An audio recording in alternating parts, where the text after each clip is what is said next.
गेले काही दिवस बातम्या येत होत्या की एक आश्चर्यकारक भूकंप होणार आहे।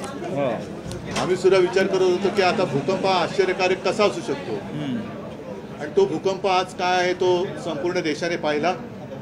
मी उन्मेष पाटील, करण आणि तुमच्या सगळ्या सहकाऱ्यांचं मनापासून नुसतं स्वागत नाही तर अभिनंदन करतो। कारण आजपर्यंत रोज मी पाहत होतो, वाचत होतो, कोणी किडीक इकडे तिकडे गेला तरी शिवसेनेला धक्का, असा धक्का खाणारी शिवसेना नाहीये। शिवसेना जेव्हा धक्का देते ती जोरात देते, आणि म्हणून मी आज यांचं अभिनंदन एवढ्यासाठी केलं की एकतर्फी सगळा प्रवाह चालला आहे की काय असं देशात वातावरण असताना सत्ताधारी पक्षातून उद्या जो सत्ताधारी पक्ष होणार आहे तो सत्ताधारी पक्ष व्हावा, सत्ता बदल व्हावा। राजकारणामध्ये सुद्धा बदल गरजेचा असतो, आणि त्याच्यामध्ये खास करून आम्ही जे काही लढतो आहोत ते जनतेसाठी लढतो आहोत। मी परवाच्या दिल्लीच्या मीटिंगमध्ये जे काही थोडं बोललो त्यामध्ये मी जे सांगितलं होतं तेच पुन्हा बोलतो। देश हुकुमशाहीच्या दिशेने चाललेला आहे, आणि यावेळेला देशात जर पुन्हा एका व्यक्तीचं आणि एका पक्षाचं सरकार आलं तर देश संपला म्हणून समजा। वापरा आणि फेकून द्या ही एक भारतीय जनता पक्षाची जी वृत्ती आहे तिचा फटका आम्हाला तर बघितला, आम्ही पाहिला, आम्ही त्याच्या विरुद्ध लढायला उभे राहिलो।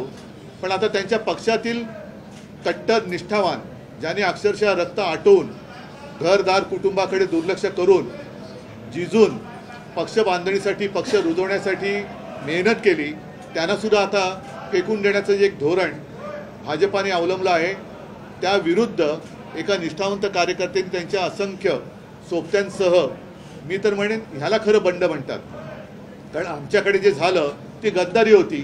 त्यांना सगळेजण संपूर्ण जग हे खोकेबाज म्हणतं, पण गद्दारी आणि बंडखोरी ह्यातला जो फरक आहे तो उन्मेष, तुम्ही आणि करण, आपण सगळ्यांनी देशाला दाखवून दिलेला आहे।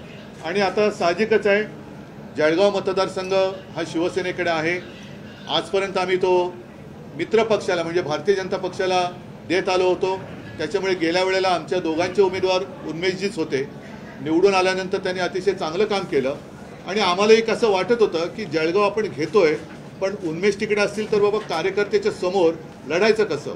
आता त्या कार्यकर्त्यावरतीच अन्याय झालेला आहे, केवळ त्यांना काहीतरी हवंय म्हणून ते आलेलं नाही, तर मला काहीतरी करण्याची जी इच्छा आहे ती मी इकडे करू शकत नाही, आणि संपूर्ण वेगळ्या दिशेने आपला पहिला पक्ष चाललेला आहे त्यांना जाणवल्यानंतर आज ते शिवसेनेत आलेले आहेत, म्हणून मी त्यांचं स्वागत करतो।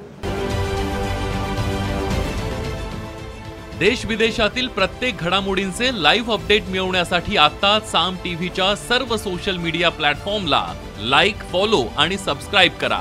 तसंच सर्व नोटिफिकेशनसाठी बेल आयकॉन प्रेस करायला विसरू नका।